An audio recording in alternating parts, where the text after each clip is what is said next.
One of the things that I despise about the real estate investing game is there are things that seem easy that are really simple to articulate that cause people lots of pain. One of those things is BRRRR.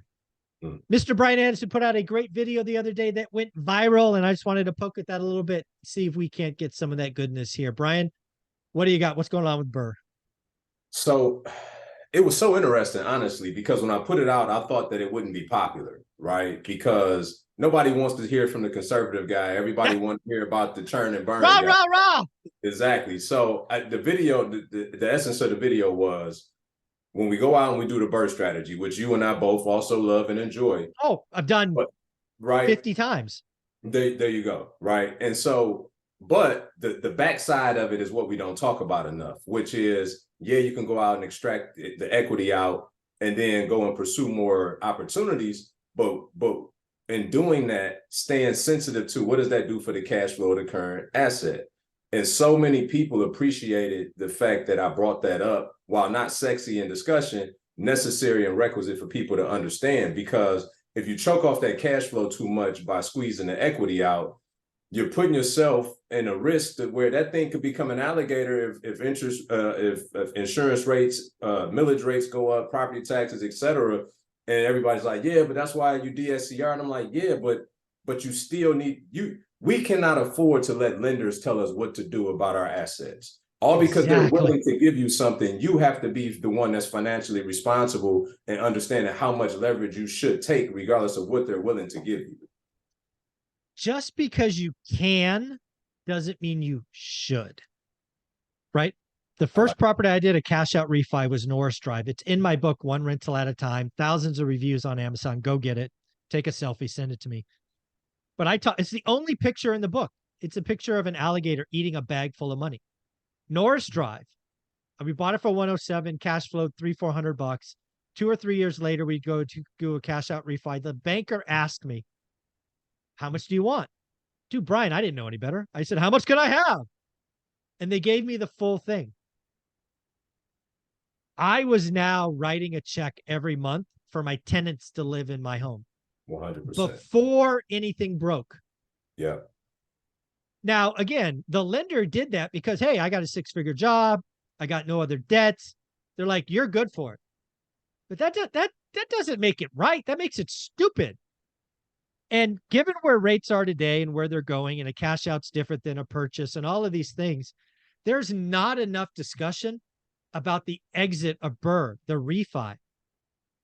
And sometimes today, folks, I don't know what to tell you. You got to leave money in the deal. For sure. Because you have to have positive cash flow. Otherwise, you're right. You're not in control. The lender's in control. That's right. And you don't want to be there. I had a similar situation, Mike, back in 2009. I bought a property for about 28 grand. It was in the suburbs in Michigan. Rented that thing out for, I think, $1,100 a month initially. Taxes were like 2,800. Everything was fine. 2015, I did a cash out refinance, pulled, 75% out the value. It went up to like 110,000, something like that. Still had decent cash flow, but at some point all the taxes in this city went up tremendously. So my taxes went from 2,500 to like $4,800. Woo! That'll get you.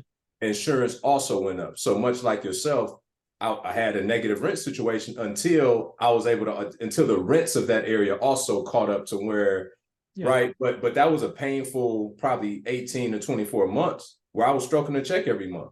Right. And to your point, and that wasn't, yeah. It had nothing to do with when toilets and, all the other stuff that came all the other stuff that happens. Yeah. For sure. For sure. Yeah. Yeah, I mean, BRRRR, again, so it's funny we brought this up. I wrote my second book, 15 Conversations with Real Estate Millionaires. It's the only topic that I put in the book twice. One chapter is about a couple that successfully does BRRRRs. We wrote that story. The very next chapter is someone who acknowledges that BRRRR is an advanced strategy. Every step of BRRRR is ripe with failure.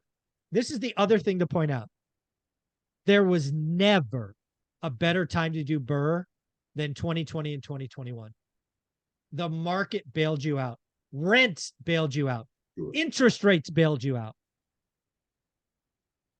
I've done, like I said earlier, 40 or 50 BRRRRs. I started doing BRRRR before it was a thing. You could still find my articles on Bigger Pockets from 08 and 09 where I was doing BRRRRs. So I have experience. It doesn't always work, and it is not easy. I hate topics that are easy to communicate, sound sexy, because it attracts moths to a flame, and then they don't do the work, Brian. They don't do the work. That's just drives me crazy. Mike, you'd be surprised, and maybe you wouldn't, but the viewers would, at the comments under the video as it went viral. It was so many people that have lost their shirts from not properly executing on the BRRRR. And so it's so important, man. It's back to the daily discipline. It's back to doing your numbers. It's back to understanding and taking into account we can't predict the future, but we can certainly give ourselves a little bit of buffer as we go into the future, though, you know. And the bottom line is we can't ever forget this. We buy cash flow for cash flow. Yes, it's the goal. Right? Like that's the goal. It's the thing. It's the thing.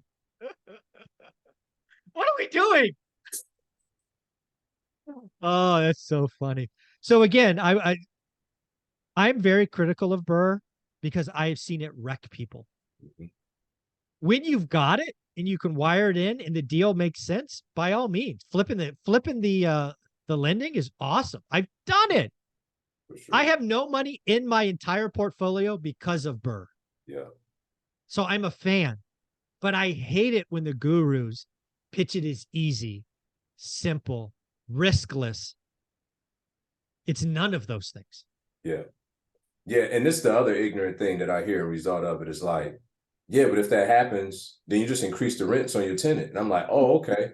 So you can take, you have a $400 a month shortfall and you're just going to pass that off to your tenant just that easy, where this person, they can just go from paying $1,000 to $1,400. No, yeah, all the time. No problem. What? Yeah, because of your financial error, you think you can just pass it on to someone else? Oh, okay. Crazy, Mike. Oh my God. Man, sometimes it's really hard to do this over and over.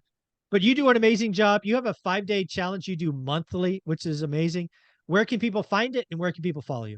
For sure. You can find the 5-day challenge at www.iflipchallenge.com. And you can follow me, please, on YouTube, Brian Adamson Official, and on Instagram, Brian Adamson Official. And let me know you came from one rental at a time. We've had a lot of you guys kind of come through our 5-day challenges, which has been amazing to get to know many of you. So look forward to meeting more of you in the near future. Brian, thank you very much for being here. You bring such a wealth of knowledge and experience to the team. I'm glad you and I talk every Monday. Thank you so much. My man, appreciate it, Mike.